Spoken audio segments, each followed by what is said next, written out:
A paz do Senhor, meus queridos, graça e paz da parte de Cristo, mais um vídeo para esse canal.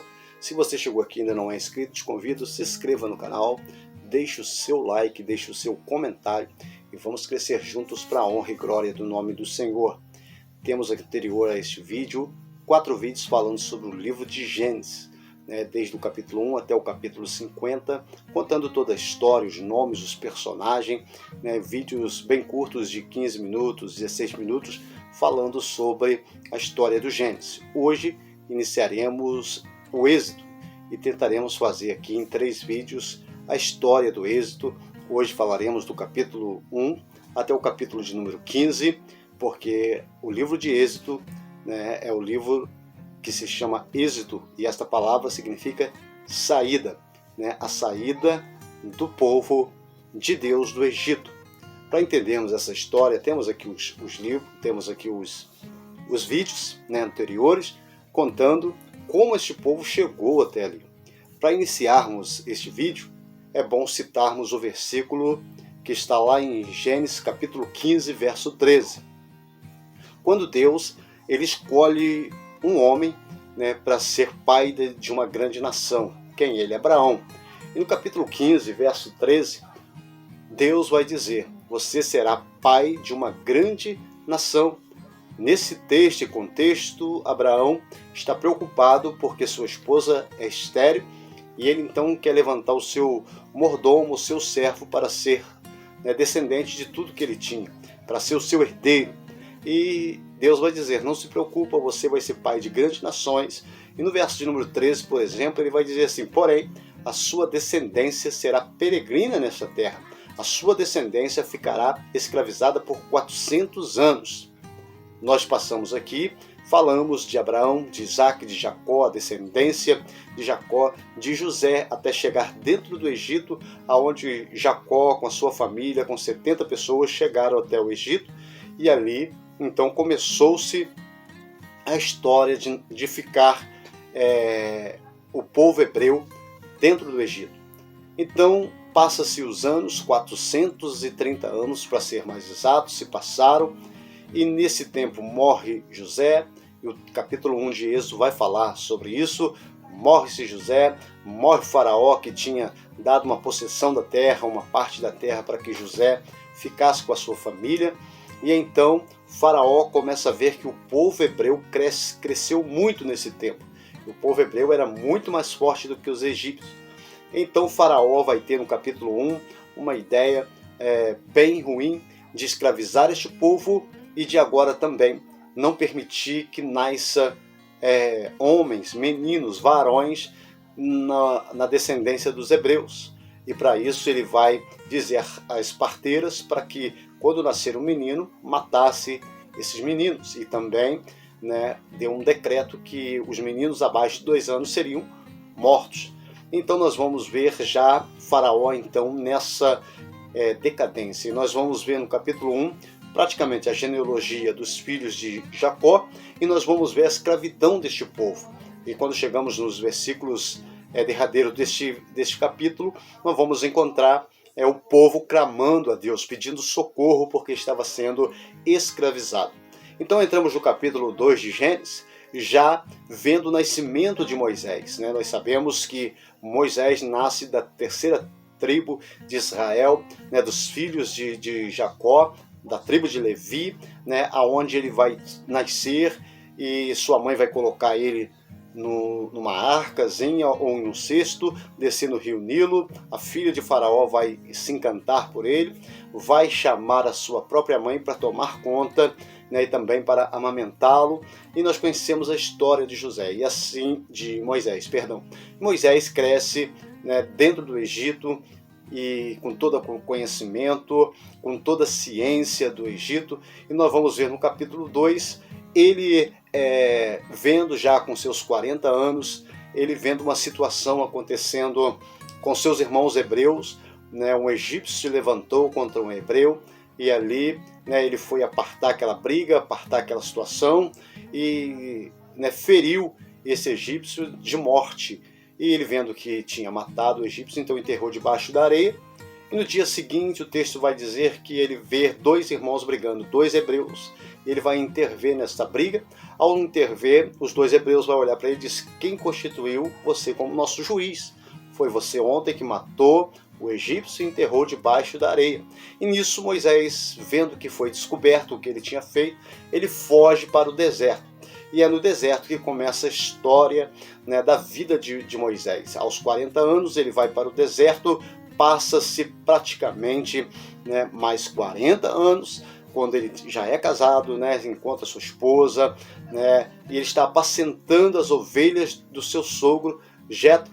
E quando ele está lá no capítulo de número 3, ele vai ter uma experiência com Deus, a sarça ardente, é muito conhecida, onde Deus vai se mostrar para ele, onde ele vai ter que tirar a sandália dos seus pés porque o lugar é santo, e ali Deus chama ele para ser o libertador do povo hebreu, do povo que estava sendo escravizado. Nesse contexto, nós vamos ver então Moisés muitas das vezes relutando, não querendo ir, né, não querendo fazer esta vontade de Deus. Porém, Moisés se demonstra ser, né, o grande libertador. E nós vamos ver que Deus levanta também Arão para ser o seu porta-voz, porque Moisés vai dizer que ele é pesado de língua, não conseguia falar, mas Arão falava muito bem. E nós entramos no capítulo 4, já, né, nós vendo aí Moisés voltando para o Egito, encontrando seu irmão Arão, se alegrando os dois juntos com esse chamado de Deus, né, tendo essa experiência com o Senhor. E quando então nós vamos ver que no capítulo 5, tanto Moisés como Arão vão falar com Faraó para deixar o povo de Deus ir, mas o próprio Deus já tinha dito: o coração dele vai se endurecer e eu vou provar para Faraó que eu sou Deus. Nós vamos entender que as pragas, né, que vieram sobre o Egito são os deuses que o Faraó servia, né? Todos eles representavam, tanto as rãs como outros eram os deuses que ele representava. Então Deus muitas das vezes endurecia o coração de Faraó, provando para ele da sua soberba que ele era Deus. Bom, nós vamos entrando nos capítulos, né? Que no capítulo 6, por exemplo, Deus diz que, né, vai livrar Israel. E nesse contexto que ele vai dizer: eu vou endurecer o coração de Faraó. O Faraó vai ficar com o seu coração duro. E quando entra no capítulo 7, nós vamos ver a primeira praga, né? As águas do Egito se tornam em sangue, todas as águas do Egito. Porém, né, a terra onde estava o povo hebreu, as águas eram boas. Nós vamos ver que todas as pragas que vinham sobre o Egito, Deus guardava o povo hebreu. Aí quando chegamos no capítulo 7, nós vemos que as águas se tornam em sangue. Quando chegamos no capítulo 8, nós vamos ver a segunda praga, né, as rãs que vieram sobre todo o Egito. E no capítulo 7 vai falar da terceira praga também, os piolhos. Os piolhos atacaram todo o Egito, porém os hebreus eram guardados por Deus. Também no capítulo 8 nós encontramos a quarta praga, né? As moscas que vieram também sobre todo o Egito.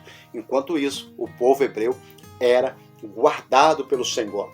Quando chegamos no capítulo 9, nós encontramos, né, a quinta praga, a morte dos gados. Todos os gados do Egito morreram, porém os dos hebreus eram guardados pelo Senhor. Quando nós chegamos, né, ainda no capítulo 9, nós vamos ver a sexta praga que foi, né, direcionada ao povo. A sarna, né, do pó da terra se levantava e saía úlcera sobre as pessoas no Egito.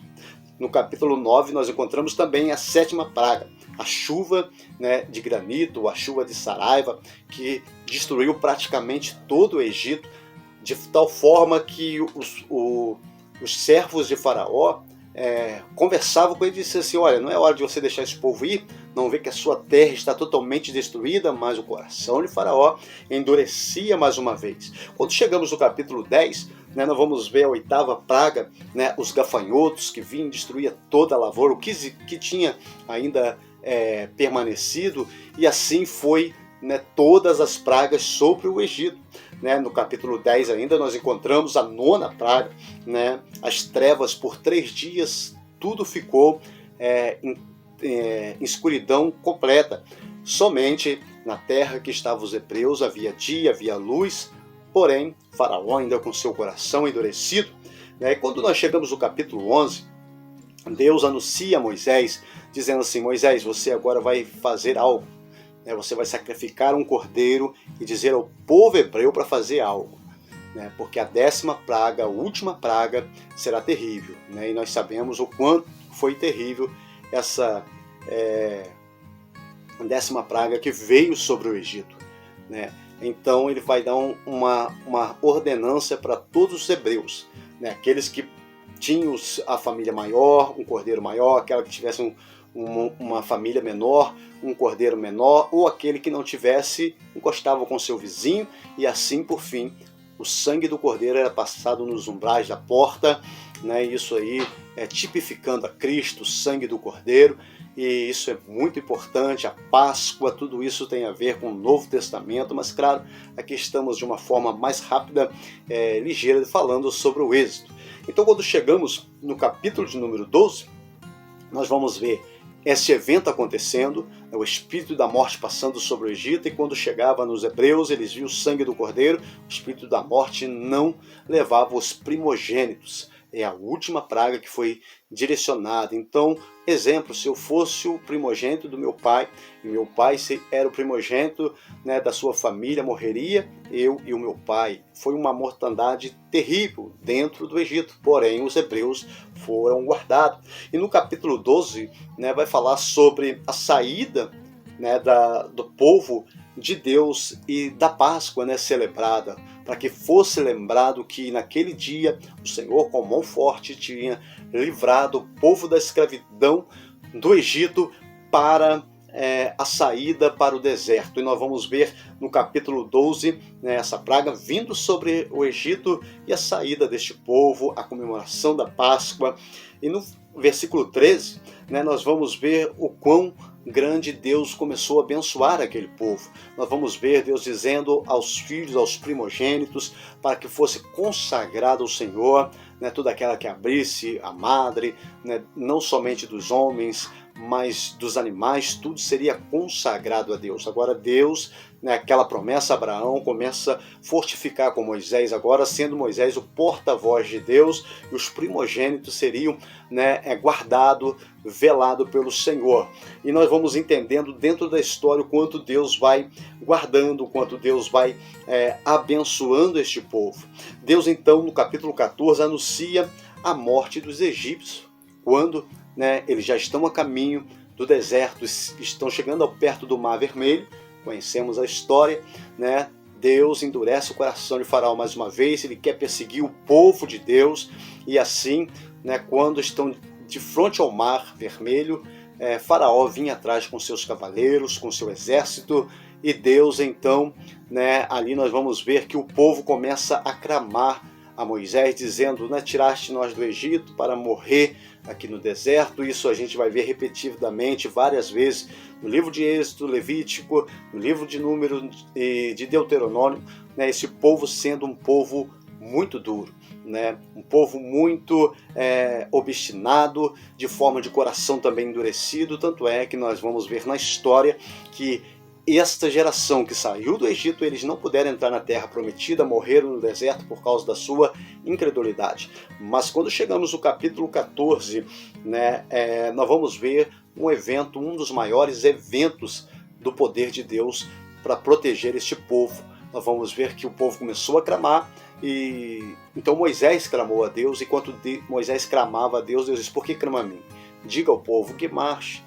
Né? E Moisés então tocou nas águas e o Mar Vermelho se abriu, o povo passou, né, com seus pés enxutos, e quando o Faraó viu que eles estavam passando, veio atrás, e diz a Bíblia que o mar se fechou. Faraó, né, com seus exércitos, todos eles morreram afogados, morreram, né, naquelas águas. E assim no capítulo 15 Moisés faz um cântico ao Senhor de agradecimento, de um grande livramento do Senhor Deus. Então esse de uma forma bem rápida e ligeira, né, contando-se o êxito do capítulo 1 ao capítulo 15. Na semana que vem falaremos um pouco sobre a rebeldia deste povo, né, do capítulo de número 16 até o 24, né, aonde verdadeiramente esse povo fica provando Deus, fica murmurando, e depois nós falaremos sobre o templo, né, ou sobre o tabernáculo, que Deus dá a visão a Moisés, e depois, né, o cumprimento dele, o sacerdote, né, o povo escolhido, os levitas, para ser sacerdote do Senhor, do serviço de Deus. Então, se você chegou até aqui, deixe seu like, deixe seu comentário e até o próximo vídeo, em nome de Jesus. Deus abençoe a todos.